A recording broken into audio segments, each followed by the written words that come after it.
Hello and welcome back to my YouTube channel. So as you already know that in the previous lecture we started with the topic of dual nature of radiation and matter और हमने इस topic को काफी हद तक cover कर लिया था. We were able to cover the topic up to the point where we studied the variation of the photoelectric current along with the intensity. हमने frequency का relationship variation को पढ़ा था and we were able to study the topic of stopping potential. Stopping potential क्या होती है और किस तरह से काम करती है. And after that we studied some important graphs कि किस तरह से graphical representation चीजों की होती है. ठीक है.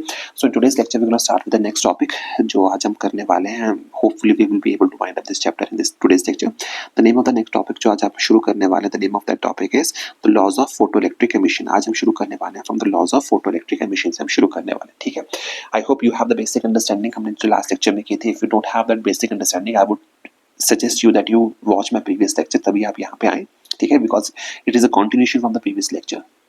तो अगर आपको प्रीवियस लेक्चर आपने अच्छे से नहीं सुना है तो मेक श्योर आप वहां से आए फिर यहाँ पे इस टॉपिक को शुरू करें. ठीक है.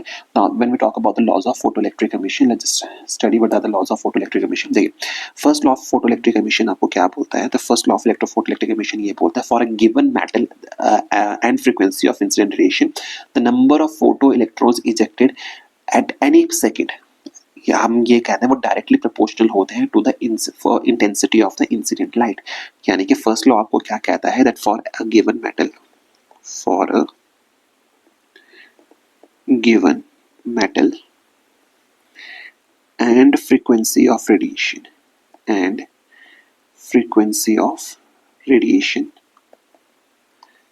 the number of photoelectrons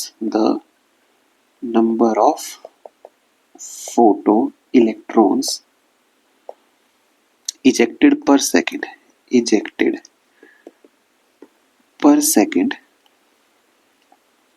is directly proportional to intensity. ठीक है. Now see what kind of question can be asked from this is examination. ये एनटीए किस तरह का क्वेश्चन आपसे पूछ सकता है. ठीक है. आपको समझना पड़ेगा that for a given metal and frequency, मतलब आपको let's just say you have been given a metal, जैसे sodium has been given to you. ठीक है. And let's just say and you are applying a frequency of let's just say 550 hertz. आप sodium metal पर 550 hertz की frequency को apply कर रहे हो. ठीक है. So in order to understand this point आपको बात समझनी पड़ेगी. अगर आपके पास सोडियम का मेटल है, if applying a frequency of light of frequency of 550 hertz, तो जो नंबर ऑफ फोटो इलेक्ट्रॉन्स पर एजेक्टेड होंगे, the number of photo electrons ejected per second is directly proportional to intensity. ये बात को ध्यान रखिएगा. Given frequency and given metal के लिए the number of photo electrons ejected are directly proportional to the intensity. आपका frequency का number of photo electrons जो इजेक्ट हो रहे हैं उस पर कोई फर्क नहीं पड़ता. The number of photo electrons ejected are directly proportional to the intensity. ये आपका पहला लॉ है. Please listen, I am repeating it once again ताकि आप उसको बेटर अंडरस्टैंड कर सके. That for a given frequency, अगर आपके पास कोई एक पर्टिकुलर मेटल गिवन है, जैसे आपके पास सोडियम गिवन है, for example sodium has been given to you. Sodium के लिए आप जो फ्रीक्वेंसी यूज कर रहे हो, that you frequency which are using 550 hertz. तो आपको यहाँ पे पता होना चाहिए कि नंबर ऑफ फोटो इलेक्ट्रॉन्स जो आप इजेक्ट कर रहे हो, दैट डिपेंड ऑन, वो किसके ऊपर डिपेंड करते हैं? That depend upon the intensity. वो फ्रीक्वेंसी के ऊपर डिपेंड नहीं करते. ठीक है. ये चीज आपको पहला पॉइंट यहाँ से क्लियर हो जाता है. ठीक है. Let me just remove this thing. ठीक है. ये बात आपके लिए क्लियर होगी यहाँ पे. Now let's just move on to the second law. ठीक है. Second law of photoelectric emission आपको क्या बोलता है? Second law of photoelectric emission आपको ये बोलता है that for a given metal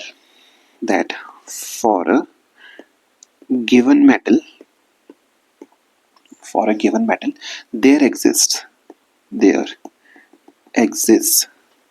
a certain minimum frequency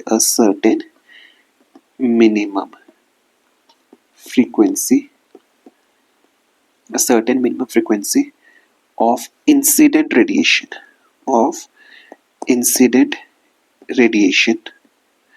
below which no emission of photoelectrons takes place. Below which no emission of photoelectrons takes place. ठीक है. and this frequency is known as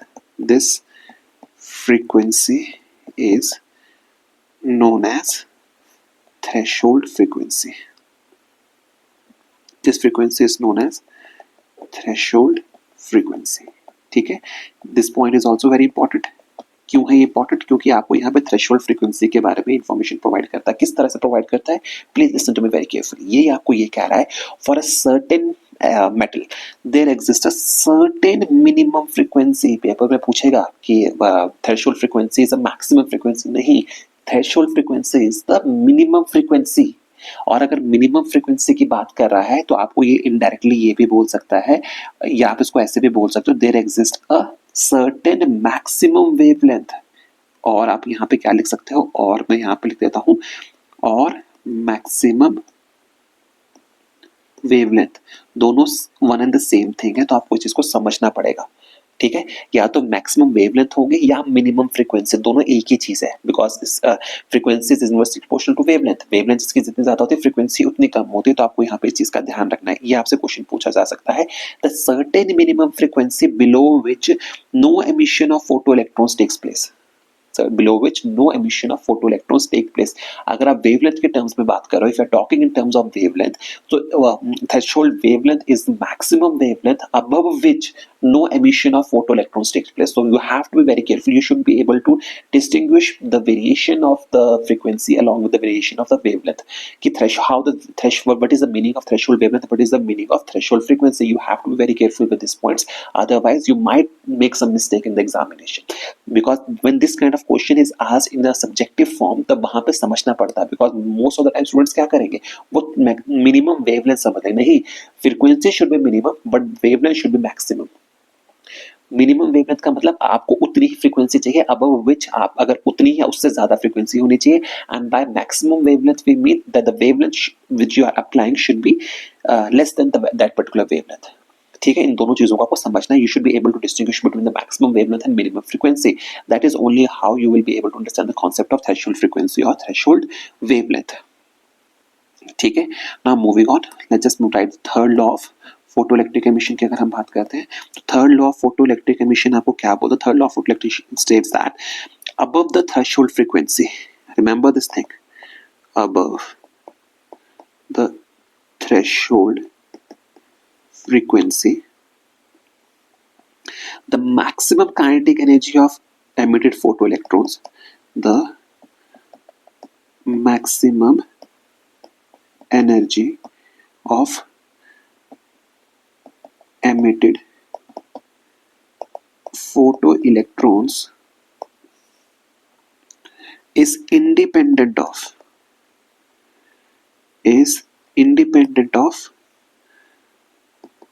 incident light,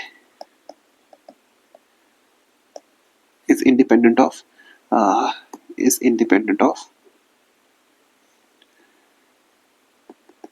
intensity of incident light, but depends on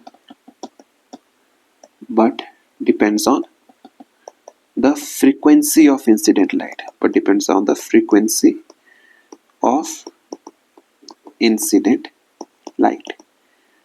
समझ पा रहे हैं आप इस बात को? अगेन इस बात को हम रिपीट करते हैं, आपको समझना पड़ेगा अबव थ्रेशोल्ड फ्रीक्वेंसी, आपको चीज समझनी पड़ेगी दैट अबव थ्रेशोल्ड फ्रीक्वेंसी, जब the moment you cross the barrier of threshold frequency, above threshold frequency the maximum energy जो होती है फोटो इलेक्ट्रॉन जो एमिट हो रहा है, that depends on the frequency of the incident light, it becomes independent of intensity। यानी कि above threshold frequency the maximum energy emitted जो होती है that depends on the frequency of the incident light, but and it becomes independent of the intensity of the light। maximum energy is independent of the incident light but depends on the frequency of the incident light। Clear हो गई इतनी सी बात? ठीक है, चलिए अब आगे बढ़ते हैं। Let's just right the fourth law. What is the fourth law? क्या है आपके पास? Fourth law is the photoelectric emission is an instantaneous process। The photoelectric emission is the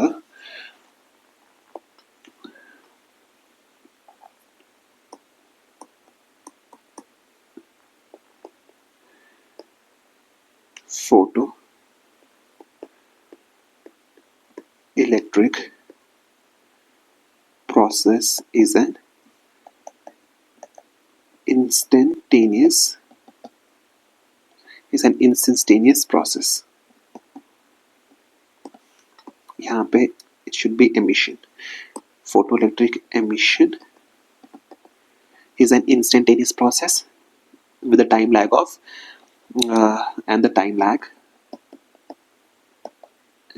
lag between the incidence of radiation,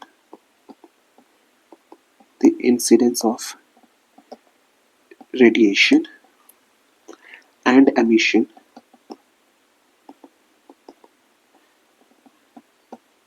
of photoelectrons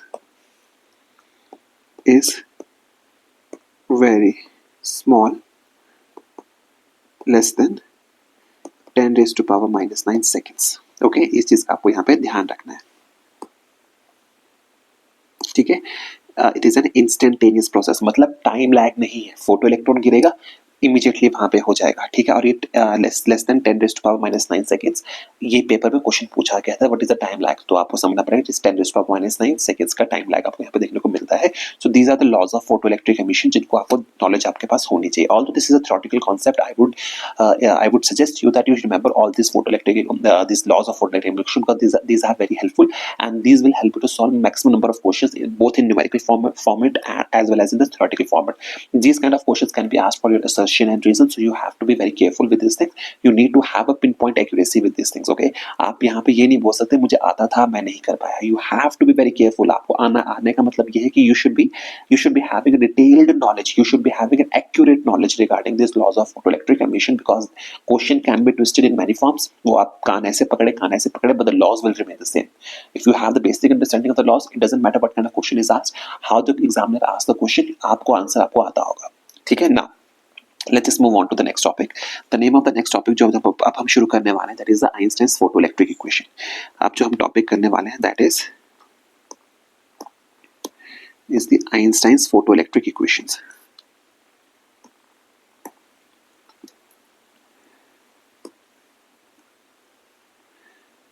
Is the Einstein's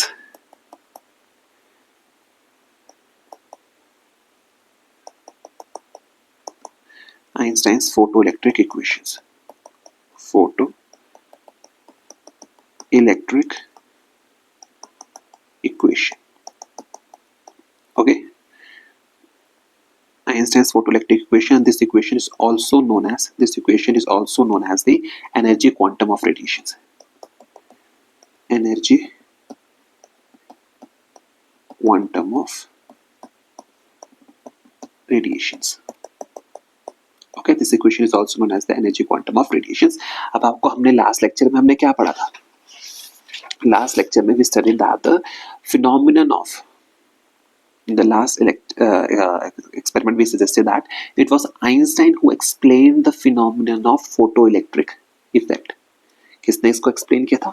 This phenomenon was explained by the Einstein. Einstein ने simply इस phenomenon को explain किया था. He did not discover the photoelectric effect. He simply explained the laws of photoelectric effects using his equations. ठीक है, हम इसके detailed analysis में नहीं जा रहे, भी सिंपली हम क्या करेंगे, हम एटलीस्ट इक्वेशन को समझेंगे and we will understand what is how Einstein was able to explain the laws of photoelectric emission according to his equations. ठीक है, हम इसके डेरिवेशन पार्ट में नहीं जा रहे, we will directly understand this thing. Okay, now अब यहाँ पे आपको दो चीजों का ध्यान रखना पड़ेगा।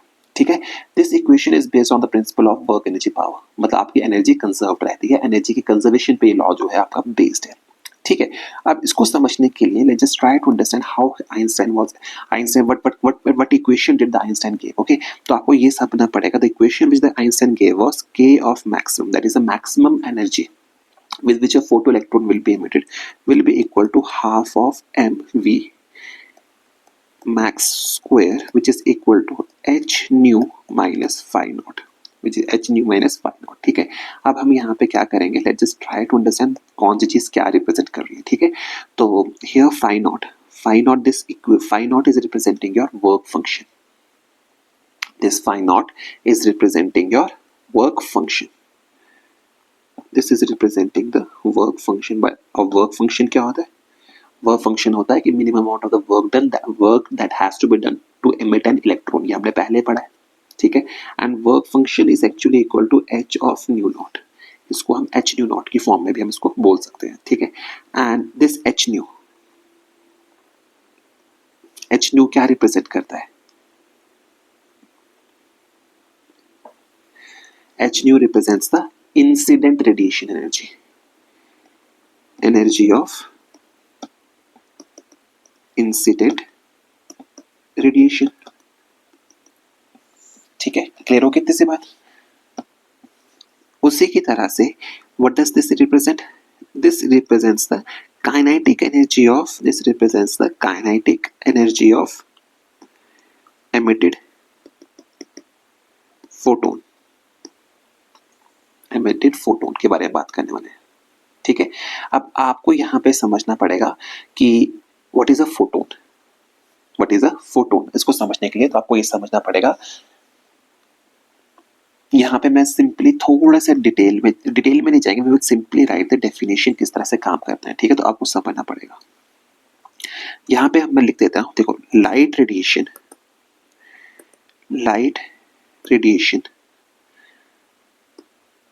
consists of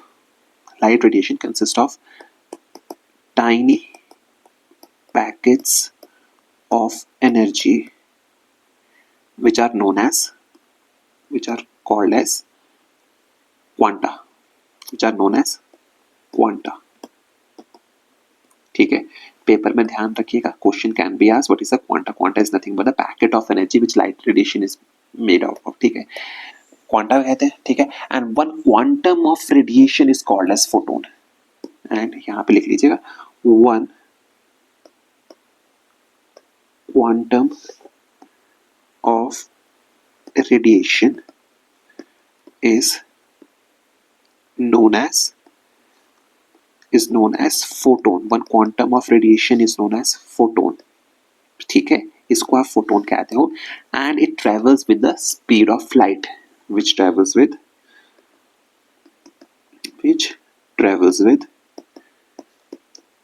speed of light. Clear हो गई इस बात?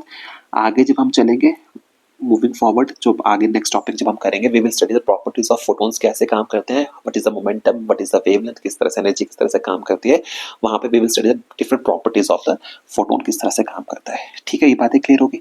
And this equation is known as your Einstein's photoelectric equation. Let us say this is our equation number 1. I'm not dealing with the theoretical part. इसमें वो आप अपनी book से, reference book से पढ़ सकते हैं। We will simply try to explain how Einstein was able to explain the laws of photoelectric effect according to the equation, his equation. ठीक है, this is known as Einstein's photoelectric equation. ठीक है, so writing Einstein's photoelectric equation को अगर एक बार हम फिर से लिख देते हैं, तो from equation number 1 हमें क्या मिल रहा है? From equation number 1 we are getting that the half of mv max square is equal to h nu minus phi naught। ठीक है, एंड हमें पता है phi naught is nothing but the work function, work function को represent करते हैं as h nu naught। ठीक है, so this equation can be written as half mv max square is equal to h nu minus h nu naught। लिखा जा सकता है इस इक्वेशन को, यहां पे मैं लिख देता हूं where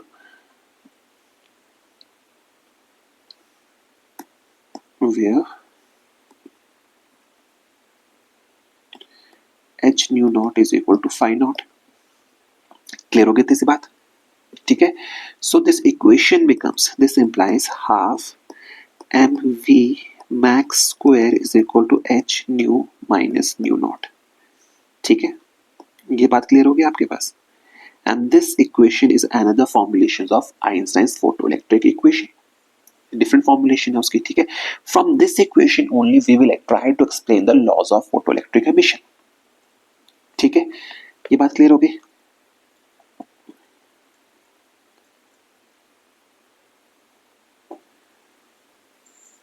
ठीक है, so let us try to explain the laws of photoelectric emission from this equation. ठीक है, तो हम यहाँ पे we will not write the theory, हम सिर्फ सिंपली समझेंगे। ठीक है,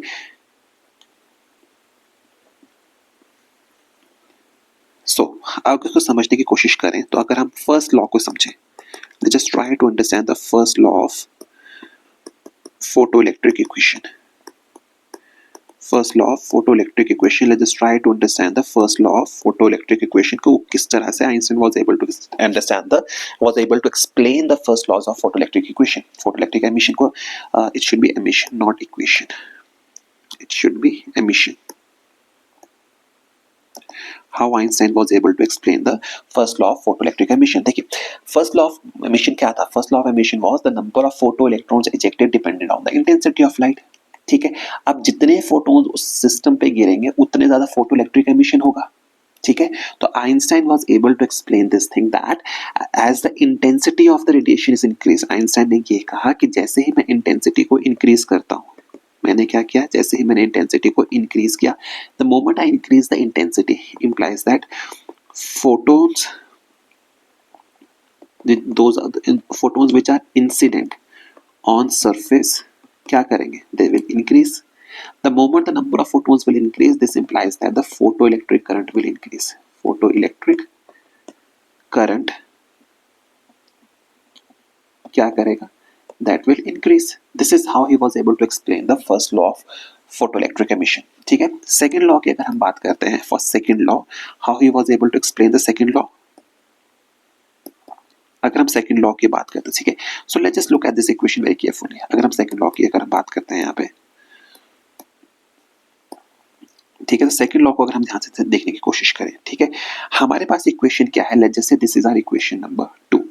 ठीक है, फ्रॉम इक्वेशन नंबर 2 हमारे पास सेकंड लॉ क्या था, second law was there was the presence of threshold frequency. Threshold frequency थी, इसका मतलब ये था, इफ फ्रॉम सेकंड लॉ से हमें ये पता लग रहा है कि half M V max square is equal to half V max square is equal to H nu minus H nu naught. ये बात हमें यहाँ से पता लग रही है। ठीक है, if we look at this equation very carefully, ठीक है, so what is this equation, this equation represents your kinetic energy. This equation represents your kinetic energy. And since this equation represents the kinetic energy, this value represents your kinetic energy. आपको एक चीज का पता है from work energy power that the kinetic energy can never be negative. Kinetic energy कभी भी आपकी negative नहीं हो सकती। Now since kinetic energy of system can never be negative, तो आपकी ये इक्वेशन नेगेटिव कब होती, ये इक्वेशन आपकी नेगेटिव तभी होती है if new not is greater than new. तो आपको यहां से समझना पड़ेगा, from this equation it is clear that new should always be greater than nu not. ठीक है, new should always be greater than nu not, और वो कब होगा, यानी कि आपके पास एक थ्रेशोल्ड फ्रीक्वेंसी होनी चाहिए, बिकॉज अगर nu is less than nu naught that means the kinetic energy will be negative and that is never possible. इससे आपको ये पता लगता है that the threshold frequency exist for a system of photoelectric for a system in which we are studying the photoelectric emission. The presence of photoelectric emission is suggested from this equation. ये clear हो गया, threshold frequency आपने यहाँ से explain कर लिया। Now let's just try to understand the third equation, third law. Third law आपके पास क्या था, third law suggested that the kinetic energy of the emitted photoelectrons emitted on the incident frequency of the incident radiation. ठीक है, so it is clear from equation number 2. equation number 2 आपको क्या कह रही है, half mv max square is equal to h of nu minus nu naught। यहां से हमें यह पता लग रहा है that kinetic energy is proportional to frequency। इसका मतलब जितनी ज्यादा आपकी क्या होगी, फ्रीक्वेंसी होगी, उतनी ज्यादा आपकी kinetic energy होगी। ठीक है, तो आपको यहां से ये भी पता लग रहा है, this implies that kinetic energy is independent of intensity, is independent of intensity, meaning that इस बात का मतलब क्या हुआ, इस बात का मतलब ये हुआ, if I keep the frequency, if I maintain, if I increase the intensity of the incident radiation without changing the frequency, kinetic energy में कोई चेंज नहीं आएगा। ठीक है, पेपर में इस चीज का ध्यान रखिएगा। मैंने क्या कहा, let me repeat myself, कि if I change the intensity of an incident radiation without changing the frequency, your kinetic energy of the emitted photoelectrons will not change. ठीक है, क्लियर हो गई बात अच्छे से, तो ये चीज भी आपको यहां से ध्यान रखनी है। फर्दर यहाँ पे आप बात आती है फोर्थ लॉ की, how he was able to explain the fourth law. Fourth law आपके पास क्या था, फोर्थ लॉ ये था कि the process of photoelectric emission is an instantaneous process. तो आपको यहाँ पे आपको समझना पड़ेगा that is an instantaneous process होता है, ये बात आपको पता ही है। ठीक है, तो अब आपको यहाँ पे एक बात समझनी पड़ेगी, यहाँ पे आपको एक चीज आपको समझनी पड़ेगी, वो चीज आपको ये समझनी पड़ेगी, the collision between the photon and electron inside a metal कैसा होता है, that is a elastic collision. That is the process जो होता है, ये कैसा प्रोसेस होता है, the process takes place due to elastic collisions, आपके यहाँ पे इनइलास्टिक कोलिशंस नहीं होते। द प्रोसेस जो आपका होता है यहाँ पे आपके पास कैसे कोलिशंस होते हैं, the collisions which you have is elastic collisions आपको यहाँ पे देखने को मिलते हैं। अब क्योंकि इलास्टिक कोलिशन, इस बात का मतलब क्या है, एनर्जी का लॉस जीरो है। As a result of it, जैसे ही आपका फोटोन कंबाइन करेगा, उससे टकराएगा, इंसिडेंट फोटोन होगा, in a single event the transfer of energy takes place, because is a कैसा प्रोसेस है, इलास्टिक प्रोसेस है, इलास्टिक कोलिशन है। इलास्टिक कोलिशन का मतलब ये है, the moment the photon combines with the collide, sorry not combine, collides with the electron, it will transfer its entire energy to the stationary electron, वो electron वहां से बाहर निकल जाएगा। This is the reason why आपको यहाँ से ये पता लगता है कि the process is a instantaneous process, and this is how he was able to explain that the fourth law of photoelectric effect. ठीक है, क्लियर होगी बात को। और यहां से नाउ यहां से आपको एक बहुत ही इंपॉर्टेंट चीज पता लगती है, that is the consequence of the photoelectric emission. अब आपको यहां से ये समझना पड़ेगा what is the consequence of photo electric emission.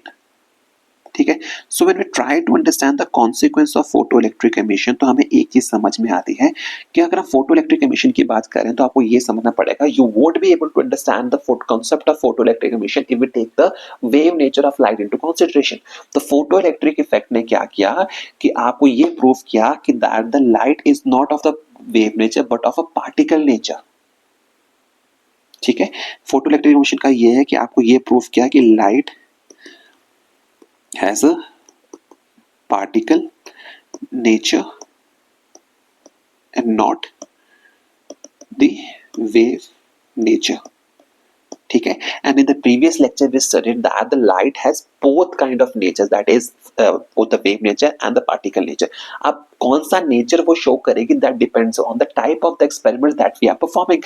If we are performing the experiments of diffraction, if we are performing the experiments of interference, आपको वहां पे लाइट का वेव नेचर कंसीडर करना पड़ेगा। But the moment you move to the Compton effect, the moment you start to study the photoelectric effect, तो आपको उसका wave nature, sorry particle nature consider करना पड़ेगा। So what kind of nature the light will show, that depends on the type of experiment we are dealing with, the type of phenomenon that we are studying. तो आपको यहाँ पे study करना पड़ेगा। इसका मतलब ये नहीं लाइट का वेव नेचर नहीं है, इसने ये प्रूव कर दिया कि लाइट के पास पार्टिकल नेचर है। अब वेव नेचर आपके पास था, पार्टिकल नेचर भी आपके पास है, तो this is how we came up with the dual nature of radiation. यहाँ पे आपके पास ड्यूअल नेचर ऑफ रेडिएशन आपको यहाँ पे देखने को मिलेगा। This is how you establish the dual nature of radiation, because light not only have the wave nature but light also have the particle nature. ठीक है, एंड ये जो है यहाँ से आपको एक चीज और पता लगी थी कि light has a particle nature and the photoelectric emission was accounted by the, और यहाँ पे आपको ये समझना पड़ेगा, does not have the particle nature होता है, not the wave nature, and this was accounted by the quantum theory, and this was accounted by the quantum theory of light. This was accounted by the quantum theory of light. Clear हो गई इतनी सी बात है? ठीक है ना। अब यहाँ पे एक इंपॉर्टेंट पॉइंट मैं आपके लिए लिख देता हूं, दिस इज वेरी इंपॉर्टेंट। ठीक है, this is very very important, तो इसको आपको यहीं पे मैं लिख देता हूं, यहां पे समझिएगा, that the kinetic energy of slowest photo electron is equal to 0, और वो होगी कब, ये कब होगी, when nu is equal to nu naught होगा। ये चीज आपको यहाँ पे समझनी पड़ेगी।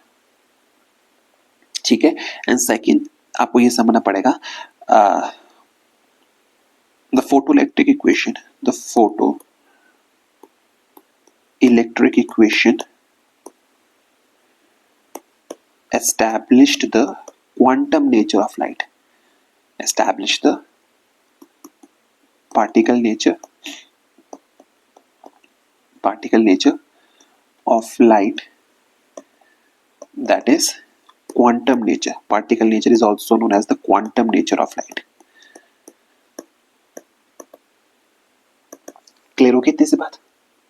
ठीक है, नाउ अब हम थोड़ा आगे बढ़ते हैं। ठीक है, अब आपको यहाँ पे एक चीज मैं आपको और बताना चाहता हूं। अब यहाँ पे मैं आपको एक चीज और बताना चाहता हूं, ठीक है, ये बहुत ही इंपॉर्टेंट है, इस चीज का आप ध्यान रखिएगा। क्या चीज मैं आपको बताना चाहता हूं, if if V naught is the cut off, अगर आपको गिवन है if V naught is the cut off potential, और कट ऑफ पोटेंशियल को ही हम किस नाम से जानते हैं, एज स्टॉपिंग पोटेंशियल। इसी को हम किस और नाम से जानते हैं, we also know that the cut off potential is also known as stopping potential. And E क्या है आपके पास, E is the charge on the electron, and if E is the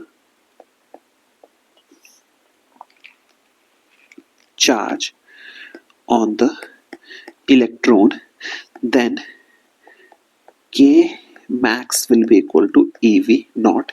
इस चीज का प्लीज आप ध्यान रखिएगा, this is a very important concept and this concept helps us to solve large number of numerical problems। ये question आपसे paper में directly भी पूछा जा सकता है, but you need to have this basic understanding, आपको यहाँ पे समझना पड़ेगा, ठीक है।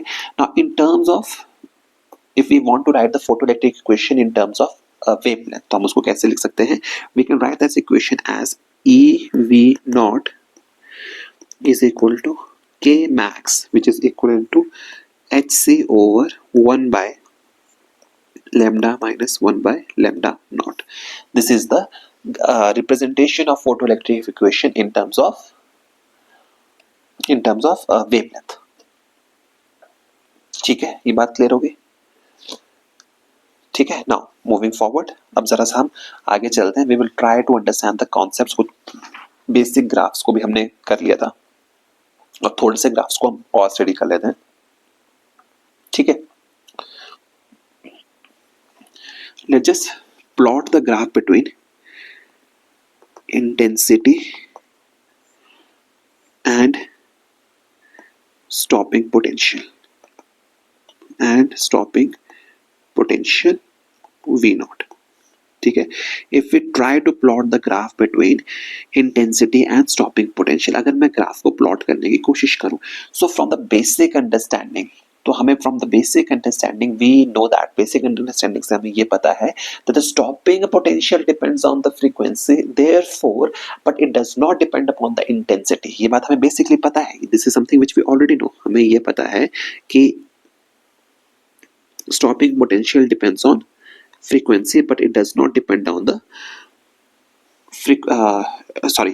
हमें ये पता है कि the stopping potential depends on the frequency but it does not depend upon the intensity।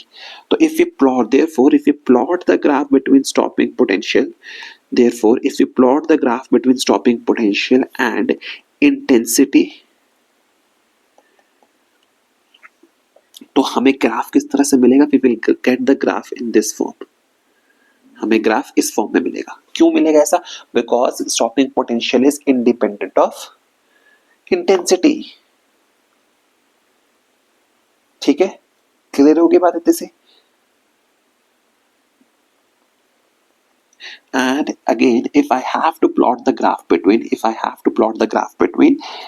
frequency and photoelectric current, if we have to plot the graph between frequency and photoelectric current, so if I have to plot the graph between intensity and the photoelectric current we know that, हमें एक चीज का पता है कि that the frequency photoelectric current is independent of the frequency above the threshold frequency। ये बात हमें पता है because we have studied this thing in the laws of photoelectric emission, हमने इसको वहां पे स्टडी किया था।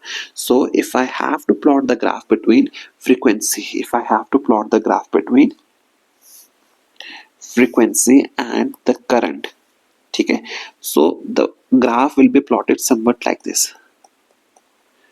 आपका जो ग्राफ होगा कुछ इस तरह से प्लॉट होगा, ठीक है, बिकॉज ये आपका न्यू नॉट है। अब इस न्यू नॉट से पहले करंट की वैल्यू 0 होगी, बिकॉज क्यों, because you have to have some minimum frequency above which the photoelectric emission to take place. ये बात आपके पता होनी चाहिए। This is the reason why आपको ये बात समझनी पड़ेगी, the graph will be like this, ठीक है, क्लियर होगी बात। बाकी के graphs we have already discuss the rest of the graphs in a previous lecture, अगर आपको फिर भी कुछ दिक्कत हो तो आप वहां से उन चीजों को डील कर सकते हैं, ठीक है। Now moving on to the next topic, that is the particle nature of the light, ठीक है, particle nature of light। By particle nature of light we mean that particle nature of light. By particle nature of light, we basically mean that we have to study the properties of photon. We have to study the properties of the photon. ठीक है, हमें इसकी properties को study करना है. ठीक है, so when we talk about the properties of the photon, आपको इसकी बेसिक प्रॉपर्टीज आपको पता होनी चाहिए. वी हैव फोटोन की we will be discussing some of the basic but yet more important properties of the photon. Rest of the properties, for the rest of the properties please make sure you refer to your reference book. ठीक है, वहां पे लिखी है, बहुत अच्छे से लिखी है, बहुत ज्यादा प्रॉपर्टीज लिखी है. यहाँ पे we will be discussing some important topics of the this photon के बारे में. ठीक है, so first and foremost thing which we should remember is that the energy of photon, the energy of photon, the energy of photon of frequency nu is given by h nu. ये आपको पता है. Similarly, the momentum of photon, कितना होता है? Momentum of photon is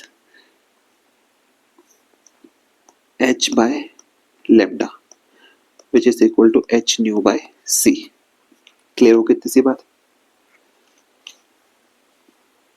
further, photon is a massless particle. ठीक है, इस चीज का आपको ध्यान रखना है. Photon is a massless particle. By massless particle होने का मतलब क्या है? बाय मासलेस पार्टिकल होने का मतलब ये इसका कुछ मास नहीं होता. अब ये आपके लिए बहुत इंटरेस्टिंग चीज है, because in the examination examiner can ask you कि which of the following particle is a massless particle but despite being a massless it has a momentum. यानी कि फोटोन को आप बात समझनी पड़ेगी. फोटोन का मास नहीं होता but it still have the momentum. Mass ना होने के बावजूद भी इसके पास क्या होता है? मोमेंटम होता है. And by massless particle we mean that its rest mass is equal to 0. Its rest mass is equal to 0. Its rest mass is equal to 0. ठीक है. फोर्थ, आपको यहाँ पे पता होना चाहिए कि it travels with speed of light. Speed of light. Clear हो की बात को? ठीक है. And one of the most important things जो आपको यहाँ पे पता होनी चाहिए that the frequency of photon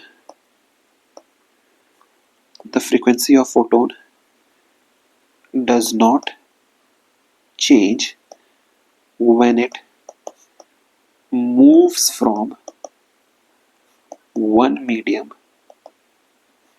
to another.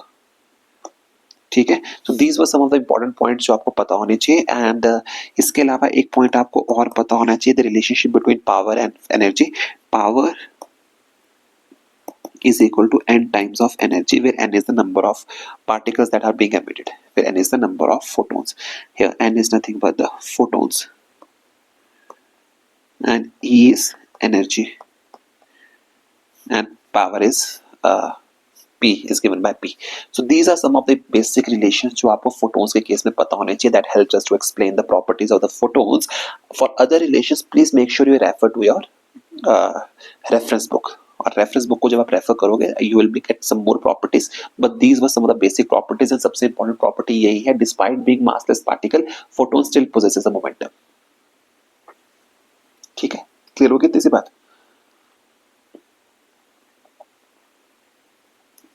Okay, now थोड़ा आगे चलते हैं. Now we will study the topic of the failure of wave theory of photoelectric emission. We will study the topic of failure of wave theory to explain photoelectric effect. To explain photoelectric effect. ठीक है, again we will not be dealing with the exact theory. हम पूरी theory नहीं लिखेंगे. I will just simply explain you. अगर आपको इसकी theory वैसे याद करनी है तो आप अपनी बुक से कर लीजिएगा, बट मैं आपको सिर्फ यहाँ पे सिर्फ इसको एक्सप्लेन करने की बात कर रहा हूँ कि why the wave theory was not able to explain the photoelectric effect. अब आपको यहाँ पे समझना पड़ेगा व्हाई द वेव थ्योरी, आपको समझना पड़ेगा क्यों, बिकॉज आपको यहाँ पे समझना पड़ेगा, बिकॉज पहली चीज आपको समझनी पड़ेगी, because in wave theory energy depends on intensity, energy depends on intensity. In wave theory the energy depends on intensity and photoelectric effect के केस में हम ये देख के आए थे कि एनर्जी किसके ऊपर डिपेंड करती है, energy depends on the frequency, it does not depend upon the intensity, ठीक है। But in wave theory energy depend करती है इंटेंसिटी के ऊपर। वेव पार्टिकल थ्योरी में ऐसा नहीं होता। वेव थ्योरी, अब इसका बात का मतलब क्या है, इस बात का मतलब ये है, it means that it does not depend कि आप कौन सी फ्रीक्वेंसी को यूज कर रहे हो। If you try to increase the intensity, if you go on increasing the intensity of the incident radiation, there might be a situation where the photoelectrons will be emitted. ये wave theory कहते थे। But in actuality में होता क्या है, in actually में होता क्या है कि इट डज नॉट डिपेंड कि आप इंटेंसिटी कितना इंक्रीज कर दो। फ्रीक्वेंसी, आपको थ्रेशोल्ड फ्रीक्वेंसी आपके पास होनी चाहिए, only after that you will be able to explain the you will experience the photoelectric emission. The wave theory was not able to explain this. Again I'm repeating this thing, why wave theory was not able to explain this thing, because in the wave theory the energy depends on the intensity of radiation. So इस बात का मतलब ये है कि if I, let's just say if I take a light of source have emitting a frequency of nu, ठीक है, if I take a light source which is emitting waves of frequency nu, इसका मतलब ये है कि if I increase the intensity of the incident radiation without changing the frequency, तो ये wave theory ये कहती थी कि if I increase the intensity without changing the frequency, एक सिचुएशन ऐसे the photoelectric emission is possible. But हमें पता है कि ऐसा नहीं होता। This was the first failure of the photoelectric emission, ठीक है। तो यहाँ पे एक चीज क्लियर होगी। Secondly, wave theory discarded the concept of threshold frequency, the concept of threshold frequency। क्या मतलब है इस बात का ना, see in the previous chapter, in the previous point हमने ये पढ़ा कि वो ये कहता था कि इंटेंसिटी को अगर आप इंक्रीज कर दोगे without changing the frequency, there might be a situation with the photoelectric emission can take place, ठीक है। अब आपको ये पता है कि अब ऐसा पॉसिबल नहीं है, बिकॉज इट डजेंट मैटर, आपको रियल सिचुएशन से ये पता है कि आप फ्रीक्वेंसी को, आप इंटेंसिटी को कितना ही इंक्रीज कर दो, without changing the frequency to the threshold frequency आपका फोटोइलेक्ट्रिक एमिशन नहीं होता है। So this is how it was not able to explain the concept of threshold frequency। तो दोनों पॉइंट्स को फिर से रिपीट कर देता हूँ। In the first case energy of the incident radiation was dependent on the intensity, तो मतलब आप इंटेंसिटी इंक्रीज कर दोगे, energy of the photoelectric emission will increase.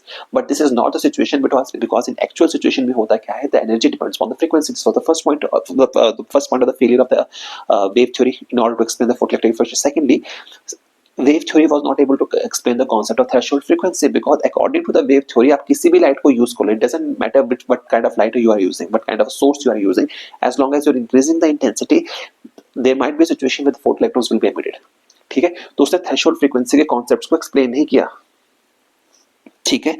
And secondly आपको ये पता है, wave theory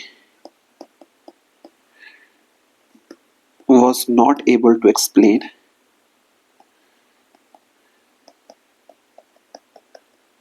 the instantaneous nature, the instantaneous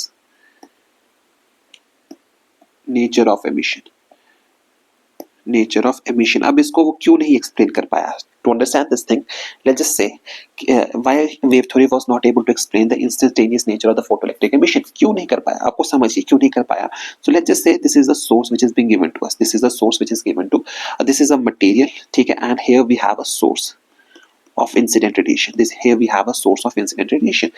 According to the wave theory आपको ये कहती थी कि any intensity of light will be able to emit the photoelectrons, वहां से फोटो इलेक्ट्रॉन्स को एमिट कर पाए। इट डजंट, फ्रीक्वेंसी पे मैटर नहीं करता, according to the wave theory intensity पे मैटर करता है। So if I go on increasing the intensity, अगर मैं क्या करूं, if I go on increasing the intensity of the radiation, ठीक है, तो क्या होगा, एक टाइम आएगा जब आपके वहां पे क्या होगा, इलेक्ट्रॉन का एमिशन हो जाएगा। बट ये आपको एक चीज और कहता था,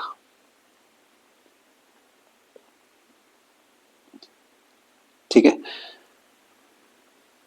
ठीक है। अब ये आपको यहाँ पे एक चीज और कहता था, let's just say here we have an electron, here we have an electron. ठीक है। अब होता क्या है कि जब आपकी वेव यहाँ से आती है और इस इलेक्ट्रॉन पे जाके टकराती है, तो ऐसा नहीं है, you have to be very careful, ऐसा नहीं है कि वो जाके इस पर्टिकुलर इलेक्ट्रॉन ऑफ मेटल को जाके इलेक्ट्रॉन को जाके टकराएगी, but what happens is when the wave of light falls on the metal surface, the energy of the wave of the light may not go to this electron, but rather it may get distributed over the electrons present. मतलब आप सबको समझिए, आप ये समझिए, ये आपके पास एक सोर्स है, यहाँ से डिफरेंट डेंसिटी की लाइट आ रही है, ठीक है। यहाँ पे इलेक्ट्रॉन है, here we have the electron, so the light, the wavelength which is coming from here will not be hitting that electron. वो सारी की सारी इंसिडेंट लाइट जो होगी वो एक इलेक्ट्रॉन को जाके हिट नहीं करेगी, but rather it will illuminate, it will hit the every electron that is present here. इसका मतलब ये है जो आपकी इंटेंसिटी ऑफ लाइट जा रही है वो सारी की सारी एक इलेक्ट्रॉन को नहीं गिर रही, it is following on the entire surface, इसके ऊपर सारे सरफेस, तो energy is being distributed. As the result energy जो है डिस्ट्रीब्यूट हो रही है, यानी कि अब एनर्जी जो है थोड़ी इधर जा रही है, थोड़ी इस इलेक्ट्रॉन पे जा रही है, energy is getting distributed. Since energy is getting distributed, the it will take some time for the electrons to get some, उसको accumulate करने में थोड़ा time लगेगा। This is the reason why it was not able to explain the phenomenon, explain the instantaneous nature of the emission, because according to the wave theory, it will take some time for the electron to gain certain amount of energy by which it will come out of the surface।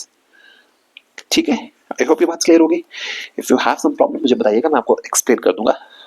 Comment section में आप लिख दीजिएगा, I will explain this thing in great detail in my next video। ठीक है। And the next topic is photo electric cell. तो आपको photo electric cell में सिर्फ आपको you have to be very careful. Photo electric cell में आपको बस ये चीज समझनी है, the photo electric cell is based on the principle of photo electric emission. और आपको क्या करना है, you have to study the photo electric cell में, और आपको क्या स्टडी करना है, you have to study the uses, कहाँ पे फोटो इलेक्ट्रिक सेल्स को आप यूज करते हो। ठीक है। Next now we gonna move to the dual nature of radiation. Dual nature of radiation हमने इसको स्टडी कर लिया है। ड्यूल नेचर ऑफ रेडिएशन का मतलब ये होता है कि it will show the both wave and particle nature, and that what kind of nature the light will show, that will depend on the experiment that we are studying, or rather the phenomena which we are studying, that will decide what kind of nature the light will show। Clear हो गई थी सी बात? ठीक है ना।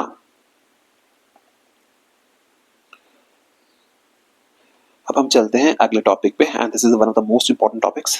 ठीक है। Next topic जो आपके लिए इंपॉर्टेंट है वो आपके लिए ये है, that is the de Broglie dualistic hypothesis. Next topic जो आपके लिए इंपॉर्टेंट है that is the D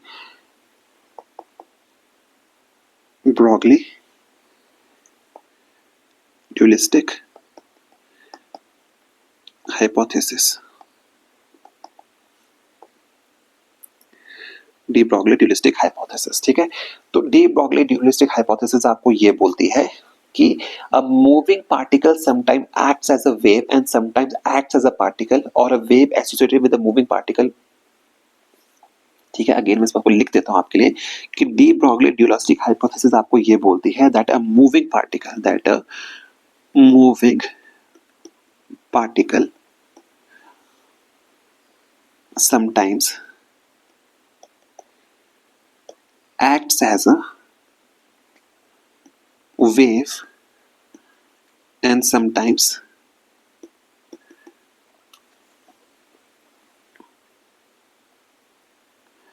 as a particle। मतलब क्या है, डी ब्रॉगली ड्यूलिस्टिक हाइपोथेसिस का मतलब ये है कि जस्ट लाइक लाइट अपना ड्यूल नेचर शो करती है ना, light shows the dual nature of particle nature as well as wave nature. Just like light, the moving particle also shows the wave nature और पार्टिकल नेचर। वो भी dual nature को possess करता है। It might show wave nature, it might show particle nature. ठीक है। ठीक है। तो आपको यहां से समझना पड़ेगा, और यहीं पे आप वो कहते हैं the wave nature, the wave associated with a moving particle, associated with a moving particle has a wavelength। उसके पास क्या होती है, एक wavelength होती है which is given by lambda is equal to h over mv। इस फिनोमेना को इस तरह से आपको गिवन आता है, ये चीज आपको यहाँ पे ध्यान रखनी है। ठीक है। आई होप ये बात आपके पास क्लियर होगी। ठीक है। अब थोड़ा आगे चलते हैं। ठीक है।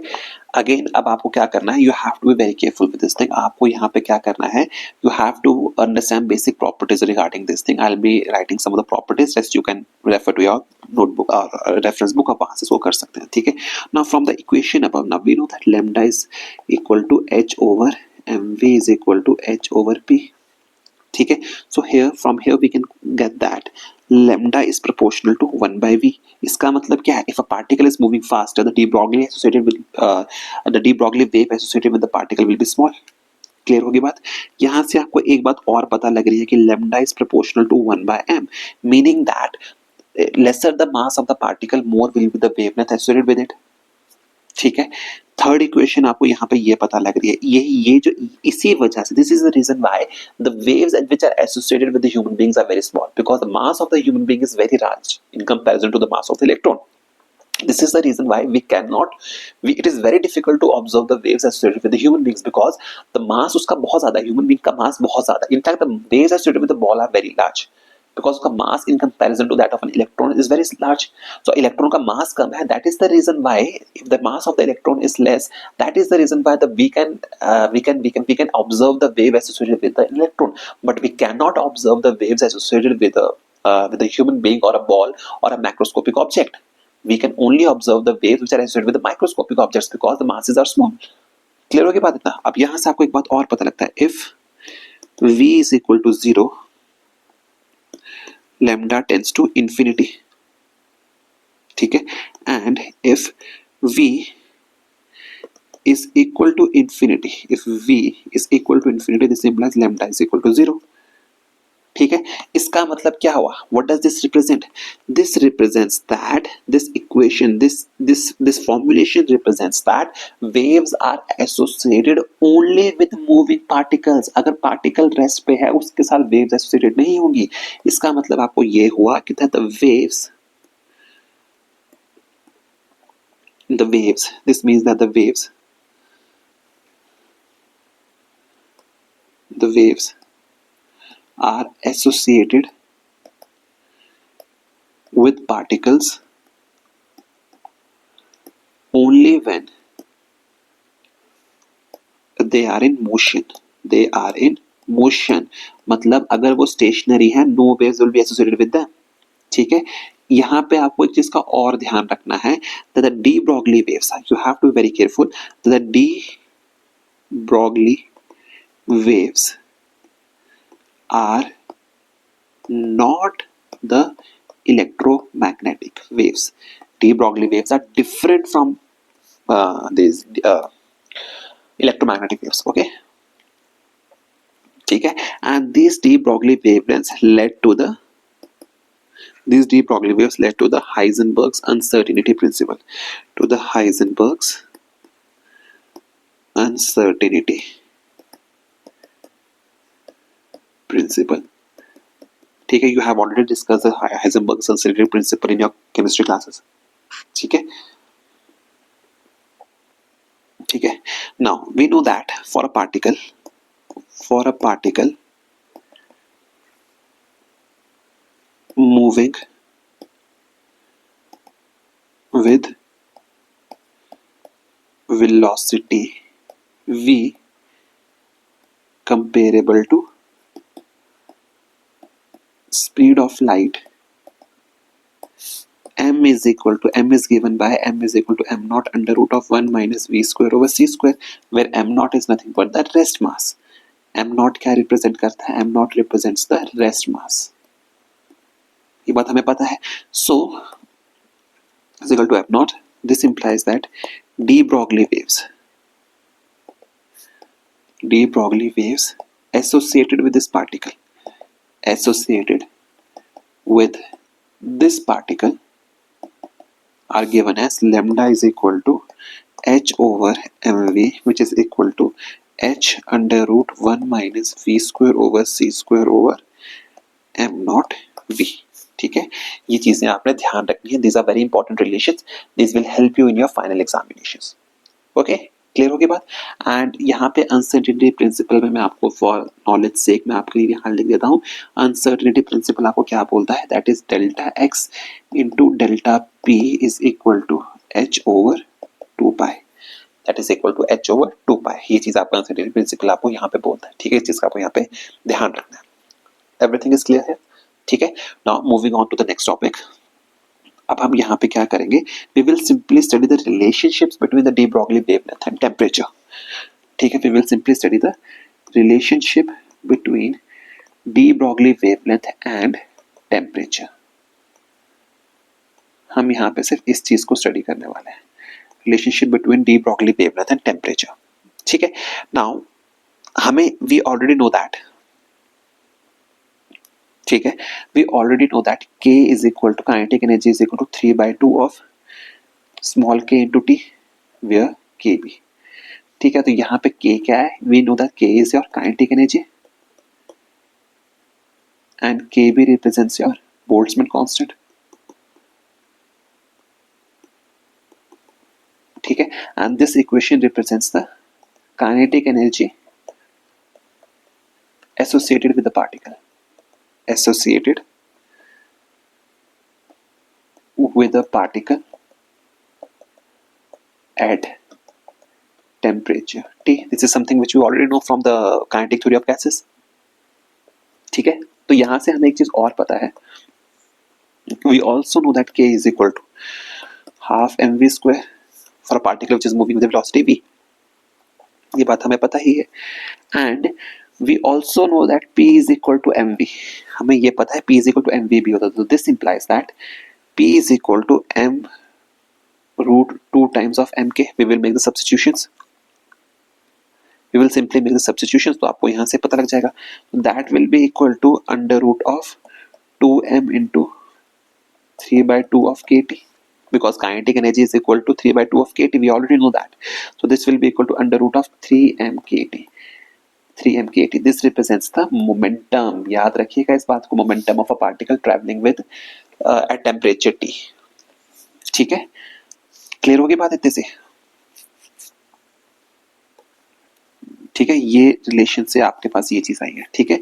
सो इसका मतलब क्या हुआ, this implies that D Broglie wavelength associated with the particle as lambda is equal to h by p, therefore h over under root of 3m kt. So this is the relation which we were trying to find. This is how the de Broglie wavelength is represented. Clear हो गई इतने से बात,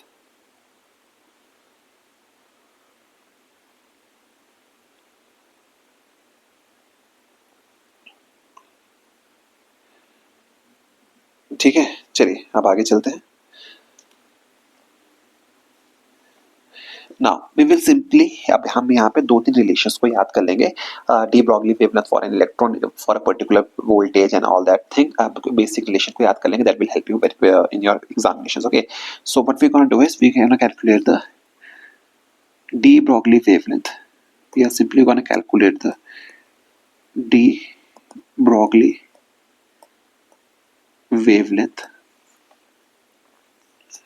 of an electron, ठीक है। So in order to calculate the de Broglie wavelength of an electron we will make certain substitutions, आपको यहाँ पता होनी चाहिए, ठीक है। सो वी नो दैट, हमें यहाँ पता है कि half mv square is equal to ev if an electron is accelerated through a potential v। हम यहाँ पे क्या कर रहे हैं, we are assuming that, here we are assuming that an electron of mass m is accelerated by potential v, ये हमने assume किया है potential v, so we already know that half mv square will be equal to ev। तो यहाँ से आपको पता है v will be equal to under root of 2 ev over m, clear हो गई बात। and now we know that as lambda is equal to h over mv, we will basically substitute this value and this will give you the value of lambda as h over under root of 2m ev, ठीक है। and after we substitute the values we get the value of lambda as 12.27 over under root v. This is the wavelength of an electron, ठीक है। This is the wavelength of an electron which is being accelerated through a potential v, ठीक है। जैसे आपका lambda e आया, for homework I would suggest you that you find lambda alpha you find lambda proton, you find lambda of helium. How these values vary according to the potential, because in the final NEET examination they can simply ask you कि भैया lambda alpha कितना होगा, lambda helium कितना होगा, lambda proton कितना होगा. ठीक है, इसमें lambda alpha, sorry it should be lambda hydrogen. आप lambda helium रहने भी दे सकते हो, कोई दिक्कत नहीं. You can simply calculate the value of lambda alpha and lambda proton. ठीक है, this will help you in your final examination. So work this as a homework.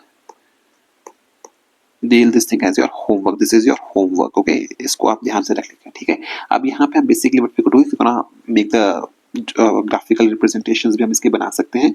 So if you have to plot the relationship between lambda and potential, so what is the relationship? It is a inverse relationship.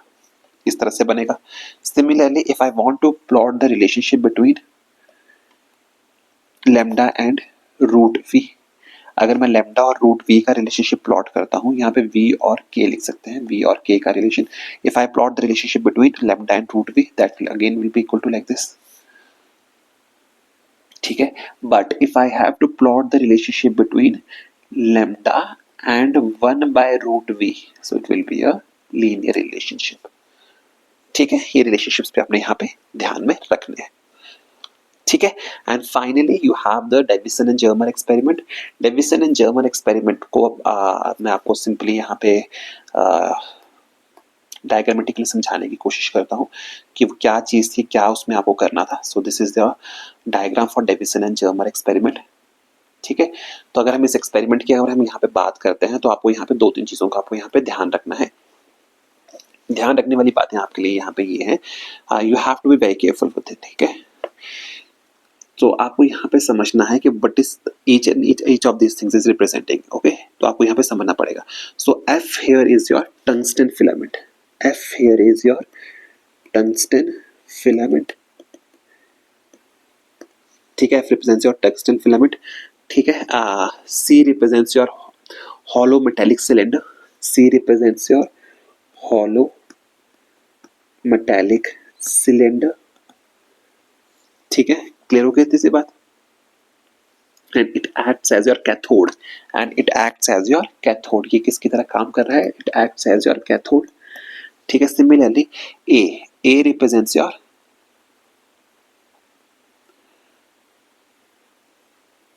ठीक है, clear हो गई बात इतनी सी.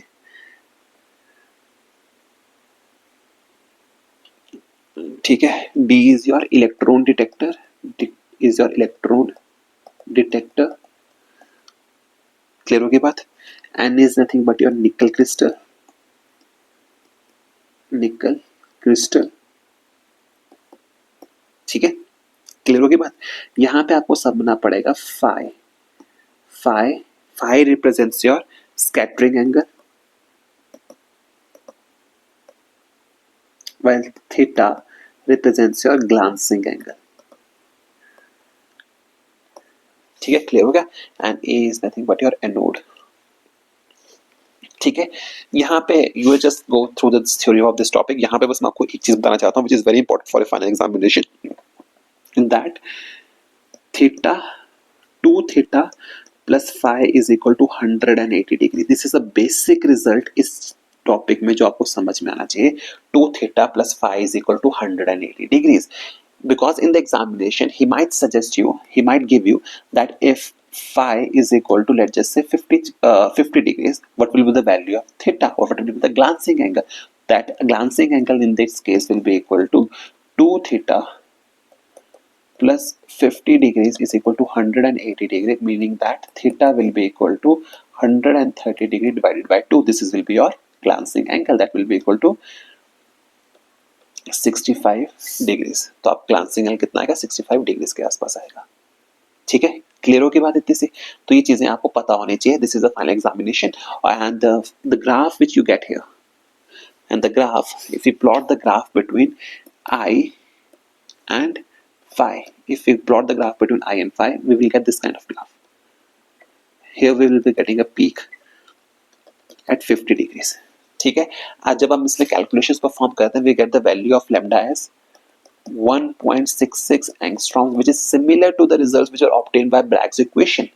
तो यहाँ से आपको ये पता लगता है this shows that this proves that the de Broglie waves are associated with moving electrons. तो आपको समझना पड़ेगा Davisson and Germer experiment shows that the wave nature is associated with moving electrons. ठीक है, ये बात क्लियर होगी। विद दिस आपका ये आज का चैप्टर खत्म हो जाता है, वाइंड अप हो जाता है। एंड आई होप आपको चैप्टर पसंद आया होगा, आपको अच्छे से समझ आया होगा। If you find anything which is difficult for you, if you feel like you're not able to understand some topic, please mention those in comment section. I will be solving all those. I will definitely clear your doubts. Okay, on that note, आज का lecture हम यहीं पे खत्म करते हैं।